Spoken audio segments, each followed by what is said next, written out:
On this Tuesday morning, the 26th day of August, nice to have you with us on the Art Lewis Show. Later on, open phones after the 10 o'clock news. And at 11 o'clock, we'll hear from Rachel at the SVRC Marketplace. But for this hour, we're going to learn about an organization around here and a big event they have coming up in September. It is called D Street Music Foundation. And a couple of board members with us this morning. First of all, Lori Spears, good morning. Good morning, Art. Thanks for having us. You're welcome. And Judy Allery, is that right? Allery. Allery. Oh, close. Good morning, Judy. Good morning.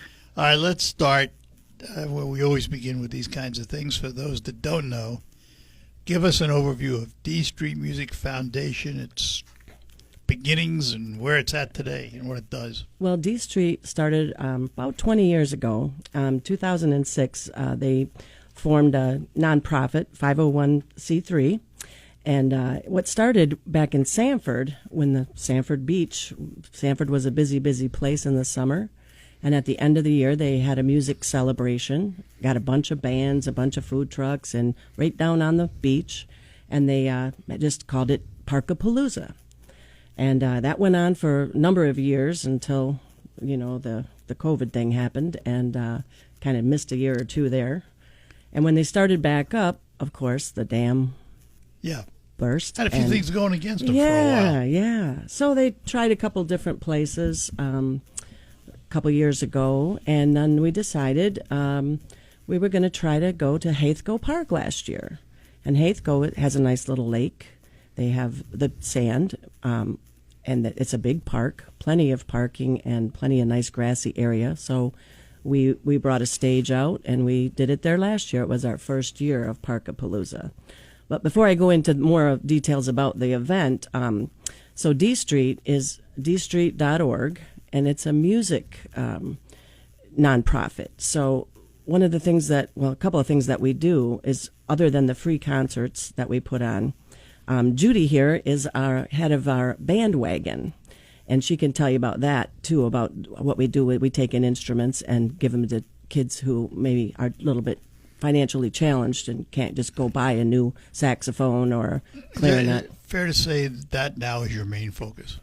Well, all three of them. The other thing we do is scholarships, and we give out scholarships to music-minded students who maybe want to be a music teacher or want to get in the musical arts or just perform. So the free community concerts, not just Parkapalooza, but we do some other events. We just had a songwriter storyteller thing at the Chippewa Nature Center, and we do a couple singer-songwriter things. But the financial scholarships, we give out 3 every year, and it doesn't have an age limit on it. It's any student that is going to school and needs some assistance. And then we also have a D Street stage, which is a portable stage that we rent out for, like, if you were to have a party, you could rent the stage if you had a bunch of musicians or whatever you wanted to put on there. So it was started by a guy named Dave Dower, and that's where the D Street came in. He put on a concert and had a little bit of funds, and he said, well, I got to give this back, to the community. And so they started D Street, and that was in 2006. So that's a little bit about D Street. When it started, was his vision to get it where it is today? Giving out instruments and scholarships? I think he was a musician, and I think he just knew a lot of musicians and thought, well, how can we, promote music to the young people and help them get going in that. And so there's, we've been there for 20 years, and it's grown. It's gotten much better, and we're still going, I think they thought maybe after the pandemic or whatever, we were just going to fold up But we got some new blood, got some new people aboard, and we're going to keep it going. So, Judy, what's the bandwagon? The bandwagon. So it's full of instruments that have been donated by people that are no longer playing them, or they inherited them from family members or whomever. Find them in a closet. Find them in a closet that they're just collecting dust and they would just want to get rid of them. So what happens is they contact us at dstreet.org, and say that they have some instruments to donate, and I make arrangements with them to meet them somewhere and receive the instruments. And we have a storage unit that we keep all the instruments in. Okay, so question. We'll pick one I know about. I have a clarinet, okay? Clarinets are wonderful instruments as long as they're maintained. That is, the pads dry out, things change. Somebody gives you a clarinet that's been laying around for years. Have you got someone that refurbishes that instrument? We do. We work hand in hand with Herder Music Center in downtown Bay City. And what happens is a parent will contact D Street and say that Johnny needs a clarinet. So I look in my bandwagon. I have a spreadsheet, and I see that we have a clarinet. So what I'll do is I'll go to the storage unit, pick up the clarinet, take it over to Herder's, and ask them to go through it and make it in playable condition. And once it's ready, I contact that parent again and say, hey, it's ready to go. And we meet up, and they get to play that. The student gets to play that instrument for their whole career of being in school for free. We just ask that they maintain the instrument in good working condition, and if they need any repairs, to take it over to Herder Music Center and get it repaired. So you're not donating the instrument to the youngster, you're loaning it to them. We're loaning it. Yep, we are loaning, and we just ask Keeps that. your closet full then. Right. Well, And sometimes we get it back, and sometimes they keep it. But usually we ask them, when you're finished with this one, maybe you'd like to play a different instrument. You could trade it in, or if you give it back to us, then we'll give it to a different student. yeah, that's the intention. And I know my daughter, she started out playing the clarinet, and then she moved up to the alto sax, and then she went to the baritone sax, and Doesn't she play with the band in Bay? she plays with the Bay Concert Band now. Oh, yeah. So- we've had Nathan Snyder on a couple of times. Yeah. Correct. So and I love sometimes the parents will bring the child with them, or the student, and how excited they are. Like, can I touch it? Is that really mine to play? And it's so exciting to see the joy that they're going to learn this instrument and how much fun they're going to have, and just people in general in the music industry. They're just, I don't know, there's just something about them that they just click. Is there a restriction on what instruments you'll take? Well, we don't take upright pianos, You see, you just stole my thunder. but we do have some guitars. We do have some keyboards. We do have a lot of horns. We have a drum kit. We'll take just about anything that we can fit. Not anything huge. But we have had people call, "Oh, hey, I've got this old piano. Come and get it." And it's like, no, it's hard to move. But That's the problem with it, because it's too bad, because a lot of youngsters start yeah, on a piano. yeah. But you can get a keyboard, which is Yeah, much absolutely. easier to move. Yeah. We have some keyboards in our arsenal right now, and some cornets and trombones.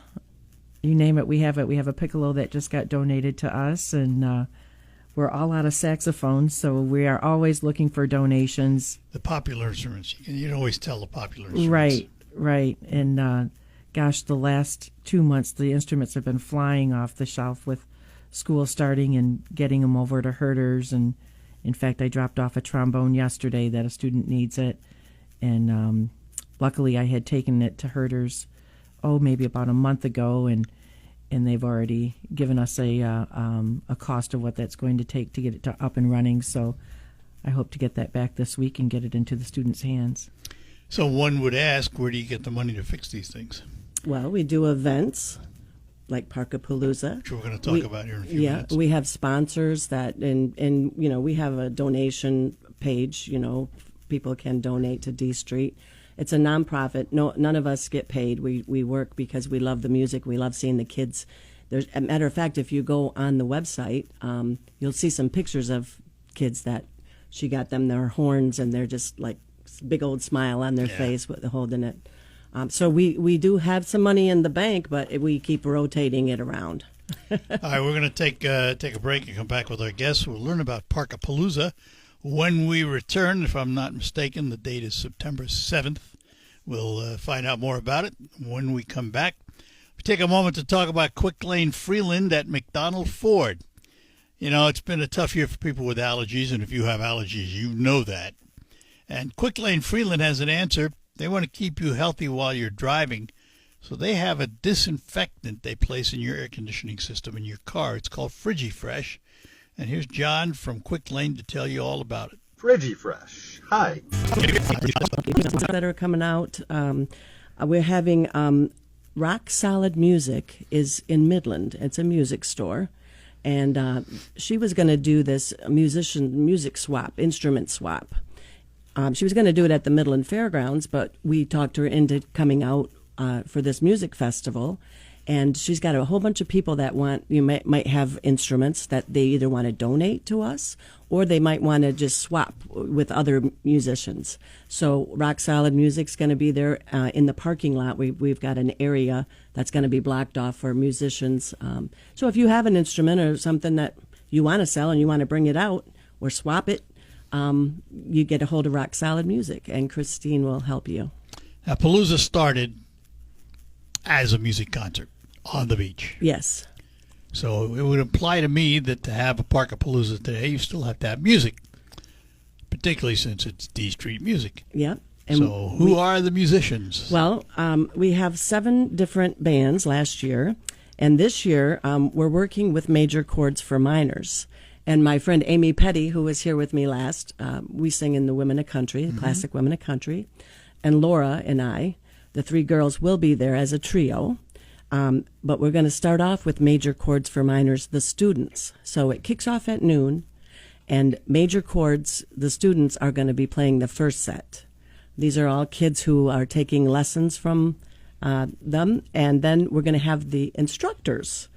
Amy is now the new, I don't want to say management over there at Major Chords, and some of the teachers that teach the kids how to play are going to do the second set.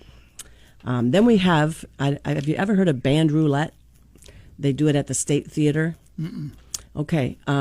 Every year it's a nonprofit thing too, and they get different musicians to all come and they fill the theater. It's crazy how many people are there, and they draw from a hat. And we're going to play this song, and now we're going to change over and get. It's kind of crazy, but it's fun. Band Roulette All Stars are going to be there. Then we're going to have, what does that say? That's who you're going to have. That's you. The classic Women of Country. Yeah, oh, good. You couldn't read trio. your own. Well, my husband wrote this down, and he's got chicken scratch, and I don't have my glasses on. So then we have a group called Pride and Joy, which is a Stevie Ray Vaughan tribute band. Then Off Tempo is going to be playing, and then one of our board members has a band called The Wildlife, and they're a little bit more wild, yeah. They're an original group. So what time does all this kick off at Heathcote? The music starts at noon. And this is Saturday, September 7th. No, it's Sunday. Sunday, September 8th. Yep, it's on a Sunday afternoon. We're hoping for good weather because also, besides the music swap and the live music on stage, we're having a cornhole tournament, and they're breakaway baggers. So if anybody wants to play... What's a breakaway bagger? That's the name of the people who put on the cornhole tournament. Yeah. I thought it was some kind of bag that fell apart or something. Well, I'd never heard of it either. But Ed Kearns is our past president, and he couldn't come today. He's got jury duty. But anyways, he's got them guys coming out, so you can be playing cornhole. We're going to have a bounce house for the kids because last year we had face painting, and face painting is wonderful. Kids love it, but you get your face painted, and then what? You just you run around and look cute, but what happens with the bounce house is then they can burn off some energy on Sunday afternoon, bouncing all day. So between the bounce house, the music swap, and the cornhole tournament, and the live music and the food trucks, we should have if we have good weather, we should have a beautiful afternoon. A lot of people, a lot of things going on. Yeah, we're hoping so. Last year was our first year moving it to Saginaw. And so, it was kind of just getting started. But I think everybody that came last year is looking forward to this year. All right, again, it's September 7th at Heathcote Park beginning at noon. The Parkapalooza from D Street Music Foundation. We will continue our conversation and find out more about the work of the foundation because, we went through a period of budget restraints in schools. And the first thing they went after was music, arts, sports. Very first thing. Music took a big hit. When I went to school, which was a long time ago, in the 5th grade in New York City, you had to decide what music instrument you were going to play. I decided the drums. My parents decided that wasn't going to happen. So I ended up with a clarinet because my uncle had a big band at one time and he was a clarinetist. And so I played the clarinet for a number of years. And what I found in music was secondary education because you better learn math, you learn teamwork, you learn a lot. Music is an educational foundation, isn't it? It is, definitely.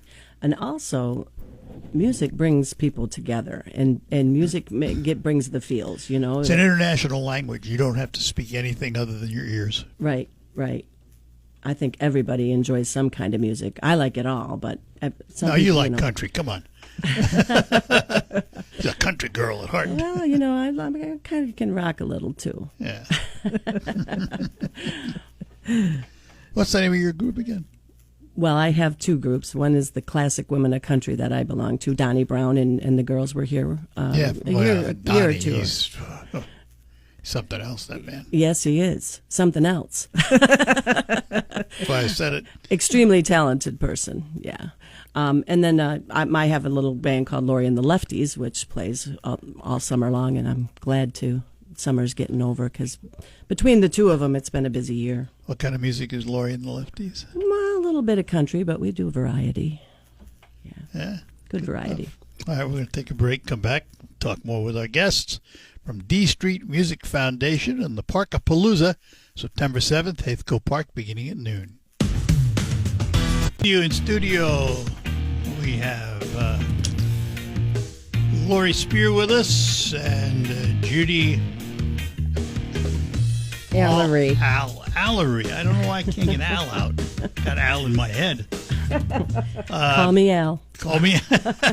You can call me anyway. I know that Lori sings and is musical. What's your story, Judy? I don't have one. I love music. Both of my children played for Bay City Central Marching Band, and my daughter went on to college and played up at Northern Michigan University, and now she plays for the Bay Concert Band. She enjoys it. So yeah, I think it's great for a family. My two youngsters, my two sons, now in their 50s, were drum corps. Oh, great! And one marched with Northern Aurora Saguenairs, and the other marched there, and then went on to the Cavaliers out of Rosebud, Illinois.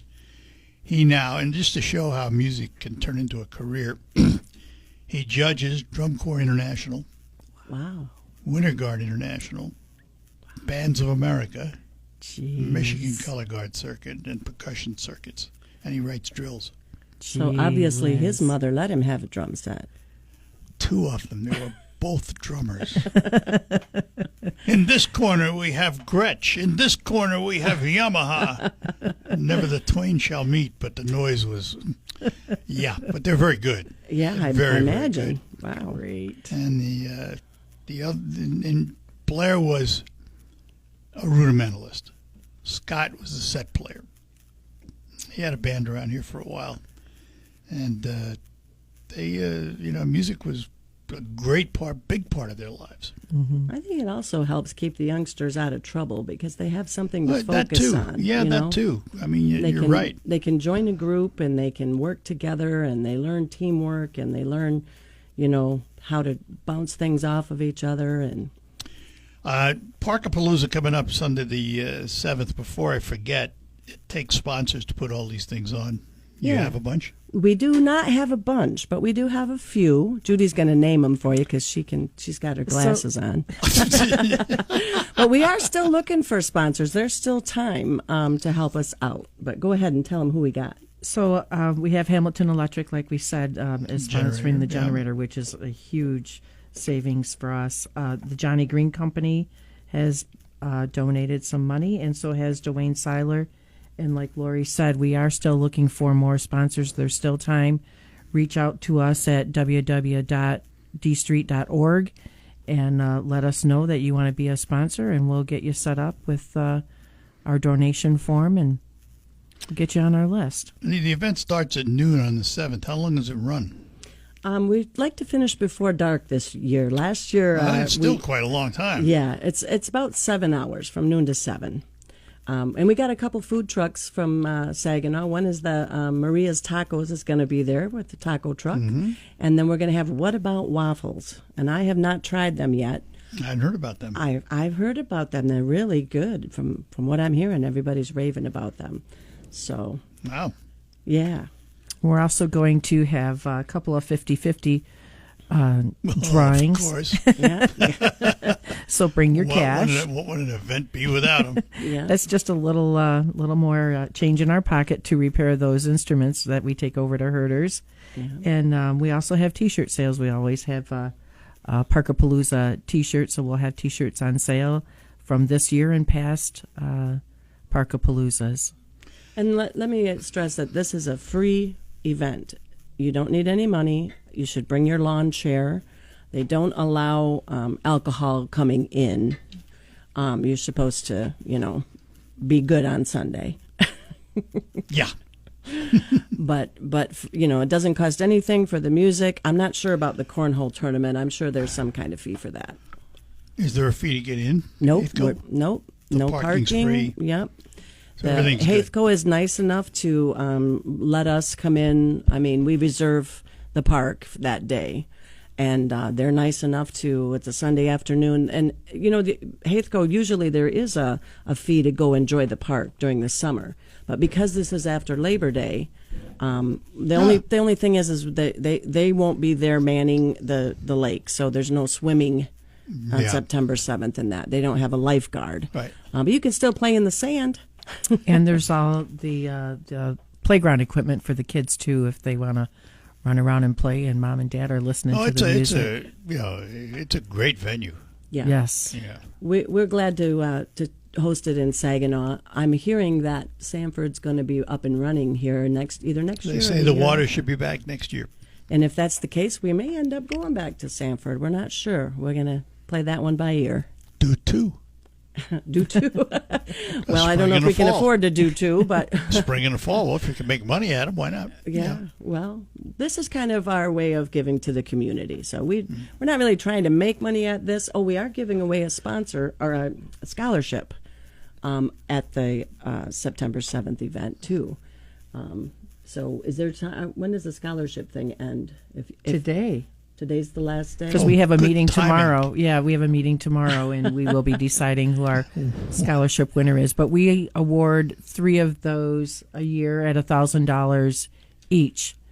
And we seem to never get very many applicants. So, Which for $1,000 surprises me. Yeah. So how can someone apply for a Right on the scholarship? website, there is Everything goes back to the website. Yep. If you go to the website, there's a page for sponsorships. There's a page for scholarships. You just got to get your mouse going and click on what you want. That's all you got to do. We're going to take one more break, come back, and conclude our conversation with our guests from D Street Music Foundation. Roots and boots are coming.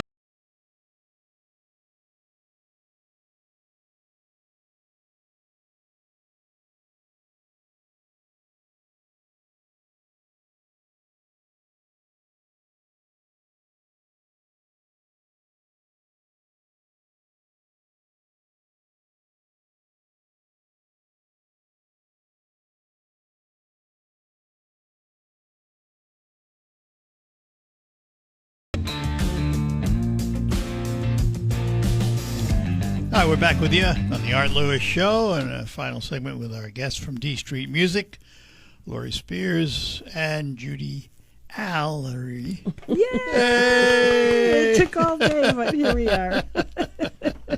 But my husband would be happy if I told you it's Spear. Oh, it's no S? No Oh. S on the end because everybody thinks I'm Britney Spears. You know what? I have it written down. No, that's okay. I just put the S on for the fun of it. Like Kmart's and Myers. There's two Spears. and Multiple not personalities. Just one Yeah, Spear. it's- Just one. So, Judy, the bandwagon. Yeah. How does a student acquire an instrument from you? Well, they can apply at that website again. We have a tab right on there. It says Bandwagon. The all-inclusive website. Exactly, and it just needs a little bit of information. Usually, the parents are filling it out for their child, and they list what school they go to and how they got interested in music, and we will get back with them, and I try to respond, in an orderly fashion of that same day, and I pretty much know in my head what we have and what we don't have, and I'll go over to the storage unit, pick it up, and take it over to Herders. And depending on how busy Herders is, they usually have a pretty quick turnaround within a week or two. Somebody gives you an instrument. It sits until the demand is there, and then you take it to Herders. Correct, and for the reason being, just like you had mentioned Fresh. earlier, it's the pads will get bad, or like a trombone, the slide is not sliding. So we just wait to till there is a request, and like I said, it's fulfilled pretty easily, and we get it into the students' hands, and usually the parents are readily available to meet with me, and we hand it off. So, typically in a school year, roughly how many instruments do you have out? Do you know offhand? Gosh, just this past summer, I think I gave away or loaned out probably a dozen instruments in the last few months. Yeah. in the last few months. And on our spreadsheet, we have quite a few loaned out. And this year, in the spring, I'm going to contact. Hopefully, I have an email or a phone number for all of those parents, and just make sure that the students are still using them. And if they're not, we'll get them back into our bandwagon and get them inventoried. And when there is a request, we can get them out to students that need them. And it's Have you ever done violins? we do have string instruments. You Yes, do? Yep. They are kept at one of our board members' house. All the guitars, all the violins, the cellos, the bass players. You got some big ones. Yeah. Yep. So Wow. we are just not strictly, the brass instruments. We have the big boys too. So, yeah. Any and even schools, they can apply if a music teacher needs a piccolo, or if she needs something, or he or she needs something, they can contact the bandwagon as well. And we do have some that are loaned out to schools and to churches or organizations that may need them. At what point, Lori, did you become a bandwagon as opposed to just a beach party? I think they started that about 10 years ago or so. I'm not sure. It was before my time. But my husband and I were just really, we donated our bands to the Parkapalooza several times. We donated some old instruments. And then one day Ed said to me, "You should be on the board. You like doing this stuff." And so a couple years ago I joined. And you meet a lot of people, and it's a very satisfying nonprofit because, like I said, the pictures of the kids, that when they're holding their instrument and they got a big smile on their face, they just never thought they were going to get somebody to lend them an instrument. Their parents told them, "No, we can't afford that. We can't," and No, the parents were right. These instruments, a lot of them are expensive. yeah. So Hadn't gotten any cheaper. yeah, No. yep. So I'm not sure exactly when bandwagon was entered into the D Street thing. It was more scholarships and concerts. I don't remember what the number was now, but a number of years ago I was told what my clarinet was worth. Significantly more than my father paid for it back in the day. Must be a good one. It's a wood clarinet. It does Yeah. its thing. And so if somebody does want an instrument and we don't have it in stock, then we'll advertise, "Hey, we have a student looking for a certain instrument. If you know of one, and would like to donate it," we can kind of reach out to people and try to find one for them. But that doesn't happen very often. Usually we have it. Yeah, I feel really strongly about that I just want the kids to get on their musical journey and and develop that love for music. And like you said earlier too, it's an international language, and I don't know, it just brings people together. I mean, going to concerts and A lot of it's happening in schools